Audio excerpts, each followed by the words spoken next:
Unpopular opinion: short-term rental arbitrage will not make you rich. At best, it's just another job. So here's the crazy part. You're doing almost all the same work you do if you actually owned a short-term rental, except you don't get any of the benefits that actually build wealth. No leverage, no appreciation, no tax savings. In other words, arbitrage isn't a wealth-building tool for you. You're building wealth for someone else. You're building your landlord's wealth. Stick with me because in about 60 seconds, I'll show you why this job disguised as investing is so popular and why so many high-income earners get trapped by it. In this video, I'm going to break down exactly what arbitrage really is, why the gurus push it so hard, and why it makes even less sense if you're a high-income earner. And most importantly, what to do instead if your real goal is wealth. I'll show you some things that you might be missing about arbitrage that will give you pause and what you can actually do instead to build wealth. And stick around because I'm also going to show you how you can use a short-term rental to not only build wealth, but also shield your high income from taxes. So let's start with the basics. What exactly is short-term rental arbitrage? It's when you lease someone else's property, furnish it, and then put it up on Airbnb or VRBO. The idea is simple. Charge more to the guest than what you're paying in rent and operating expenses. This is also called master leasing. And on the surface, it sounds attractive. You don't have to save up for a down payment. You don't have to pay property taxes. You're not on the hook for major repairs. You just pocket the spread. Sounds good, right? That's the pitch the gurus sell you. But let's pop the hood and see what's really going on. Here's the reality. You're doing all the work of owning. Marketing, managing cleaners, handling guest complaints, but none of the wealth is flowing to you. Every dollar of long-term benefit is going straight into your landlord's pocket, not yours. So why are gurus constantly pushing arbitrage? Simple, it's easy to sell. The barrier to entry is low.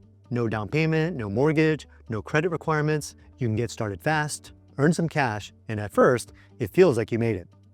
The problem? Quick cash flow doesn't equal wealth, and the gurus know that. They push arbitrage because it's easy to package and market it as a get-rich-quick system. What they don't tell you is this. Arbitrage has no leverage, no appreciation, no tax savings. You're doing all the work, but you're building someone else's future, not your own. Now here's the reality of arbitrage. The second you stop managing properties, the money stops. There's no asset working for you in the background. There's no appreciation, no debt paydown, no equity compounding over time. So let's call it what it is.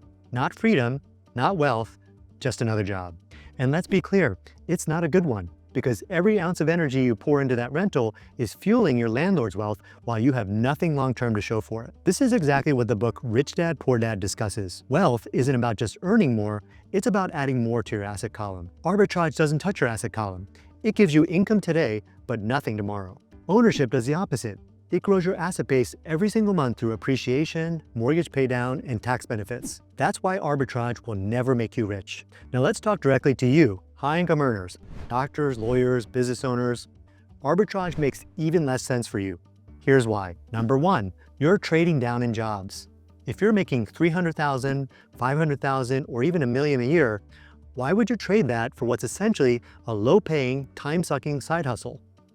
You spent years building your expertise and your income. Arbitrage is trading that away to do grunt work that builds someone else's equity. Number two, the opportunity cost of your time. Your time is your most valuable asset. Every hour you spend chasing cleaners, answering guest messages, or setting up new leases is an hour you could have spent growing your career, scaling a business, or enjoying time with your family. Ownership gives you the ability to use leverage. You can choose to hire a property manager to run things, generating you income, as well as keeping all the benefits that come with being an owner. Number three, arbitrage income is capped. With arbitrage, your income is capped by how many leases you can manage. And each new unit just multiplies your risk. With ownership, your upside isn't capped. Properties can appreciate hundreds of thousands of dollars. You can refinance, pull equity, and keep scaling. You don't get any of that with arbitrage. Number four, no leverage. Leverage is one of the biggest wealth builders in real estate. You can put as little as 10% down for a short-term rental, but you control 100% of the asset and all of its upside. With arbitrage, you're just paying rent. You're never compounding your money. You're just compounding your landlord's wealth. Number five, you can actually afford to buy. And here's the most important point. As a high-income earner, you can quickly save up to buy. You don't need arbitrage as a workaround to get into the game. You can own, and ownership is what builds wealth across generations. And if you still think arbitrage might work, wait until you see how it completely fails you when it comes to taxes. Taxes are the single biggest reason arbitrage makes no sense for high-income earners. Because let's be honest, your tax bill is probably your largest lifetime expense. Bigger than your mortgage, bigger than your kids' tuition, bigger than anything else. With ownership, you can create large paper losses with something called 100% bonus depreciation and use this to shield a significant portion or sometimes all of your W-2 or 1099 income. And that's exactly what my wife and I did. For 7 years in a row, we used real estate assets we own to shelter all of our federal income taxes. It's one of the most powerful wealth strategies available to high-income earners. But here's the brutal truth. None of that applies when you're doing arbitrage. You're doing all the work, but you don't own the asset, so you get zero of the tax benefits. Meanwhile, your landlord is getting those benefits while you're the one making them richer. This is why I think ownership is such a game changer. If you want to learn more about the short-term rental tax strategy and how you can use it to shelter your high income, check out this video here. I've also seen the downsides of arbitrage up close. I've experienced it firsthand as a guest. I've stayed in units where it was obvious the host didn't own the property. They were hiding it from their landlord, sneaking around neighbors. It felt shady. I felt really uncomfortable as a guest.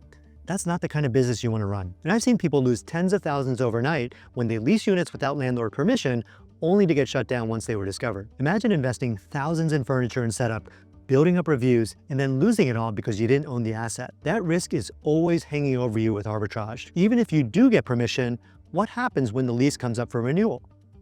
The landlord can raise rent or refuse to renew. Overnight, the profit you thought you had either gets slashed or vanishes completely, and you're left hauling furniture out of the apartment and watching all your hard work go to waste. And here's the other problem, scaling. I've seen people try to expand arbitrage to 10, 20, even 30 units. On the surface, it looks impressive, but each new lease multiplies your liability. More rent to cover if booking's slow, more landlords who can change terms. You're stacking fragility, not wealth. And then there's taxes, or I should call them tax headaches. Reporting all this income without offsetting the benefits with depreciation, you're not just missing out, you might actually feel like you're getting penalized. Time and time again, I've watched high-income professionals get lured in by gurus marketing their flashy lifestyle. But once I explain that they're doing all the work while building someone else's wealth, the light bulb goes off instantly. They realize, if I'm gonna put in the work, I want the benefits. I want the equity, the appreciation, the tax savings, not just another job. So here's the bottom line.